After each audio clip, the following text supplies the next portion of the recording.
Hello, friends. This is Sundareshan, your compliance guru. You are tuned into my channel for boards and senior management that deals with nuances inside boardrooms. Well, the playlist is board anatomy, and the word for today is harassment. Harassment is a form of discrimination.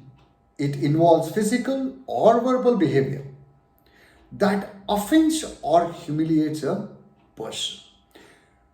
The most popular form of harassment these days in corporate seems to be that of sexual harassment, but harassment can be offensive in nature and, in a legal sense, is an intentional behavior which can be found threatening.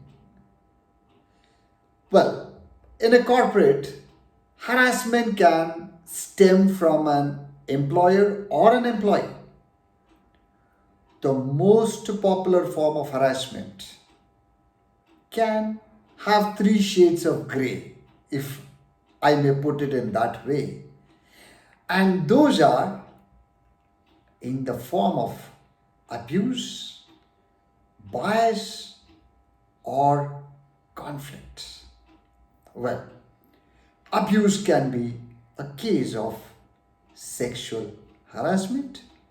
Bias can be, say, an out of turn promotion to a favored employee. And conflict can be sanctioning a contract to a known person. So remember, A, B, C in harassment is abuse, bias, or conflict. Well, in corporate, cases are so many. Some of them are employees leaving suicide notes on account of work pressure, or say a CEO is caught in an act of exercising sexual harassment on their subordinates. Or, of course, today most popular is cyber stalking. So, let's look at it from an employee point of view.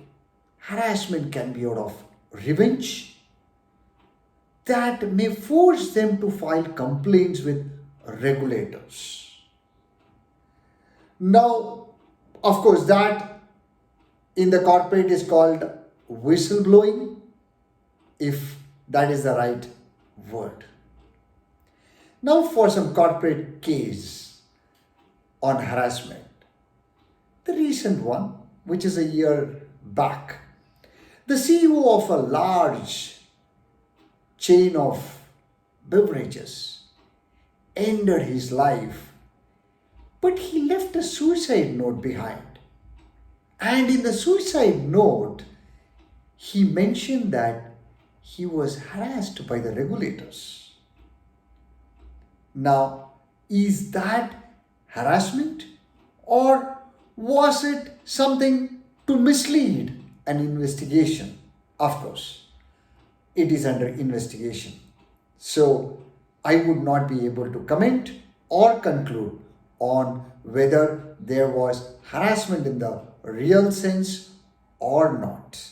But please note, when anyone is being harassed, the most important thing is they cannot claim to be ignorance of the help that is available.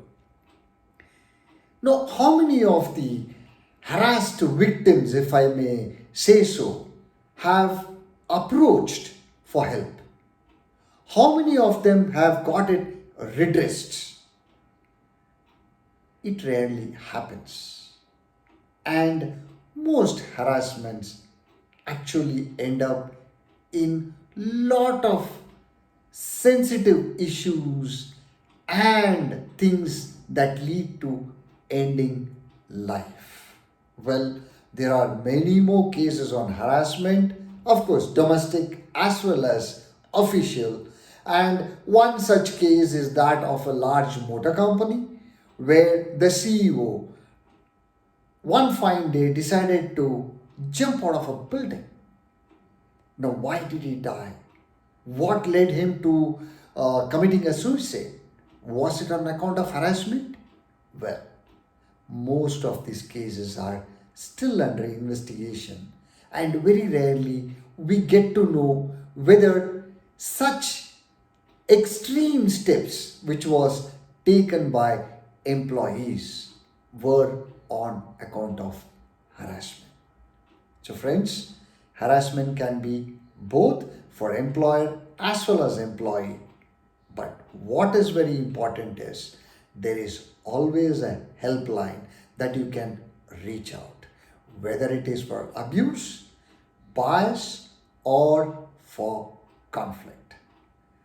Stay tuned, keep watching, stay compliant, stay safe. See you soon.